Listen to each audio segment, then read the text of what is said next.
In today's video, I'm going to teach you how to avoid common Google Sheets mistakes. Before we get started, make sure to hit like, subscribe, and turn on the notification bell so you never miss a new tutorial. If you find this video helpful, don't forget to drop a comment below. I'd love to hear your thoughts and questions. Let's start with data organization, because structure determines how well everything else works. A common issue is scattering related information across multiple tables or tabs.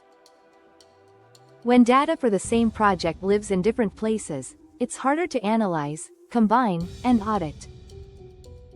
Keep everything in one well-structured table and add columns to capture categories like site, year, or status.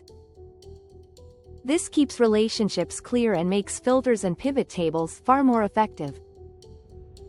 Another frequent mistake is using formatting to carry meaning. Colors and bold text are useful visually, but that meaning disappears when exporting to CSV or when formatting gets changed. Always capture categories and notes in their own columns, then use formatting only as a visual aid on top of that explicit data. Avoid putting units or comments inside numeric cells. Adding kilogram or notes like suspect data turns numbers into text, breaking calculations and charts. Record units in the column header and keep a separate comments or flags column so your formulas can reliably treat values as numbers. Merged cells can also cause trouble.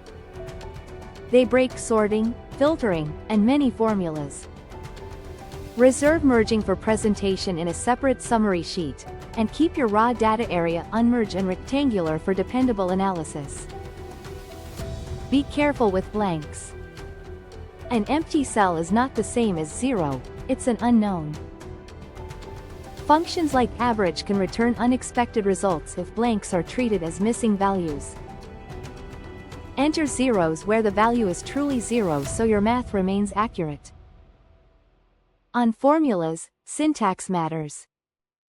Misspelling a function or mistyping a range, like forgetting the colon in A1. A10, triggers #NAME or #ERROR. Use the function helper that appears as you type to confirm spelling, required arguments, and expected inputs. Watch for #REF, errors after deleting rows or columns or when a lookup tries to return a value outside its range. Named ranges can make formulas more resilient, and if you do restructure a sheet, update formulas immediately so references stay valid. If you see #VALUE, you're mixing data types.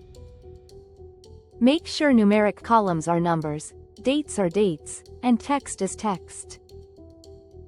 Add data validation to prevent incorrect entries at the source. To handle #DIV0, wrap calculations with IFERROR to return a blank or a instead of an error, keeping dashboards clean. Finally, protect cells that contain formulas so collaborators don't overwrite them, and establish a clear master file and workflow. Use version history to review changes and keep your team aligned. If this tutorial helped you, give the video a thumbs up and share it with someone who might need it. Don't forget to subscribe for more productivity tips and Notion tutorials. Thanks for watching, and I'll see you in the next one.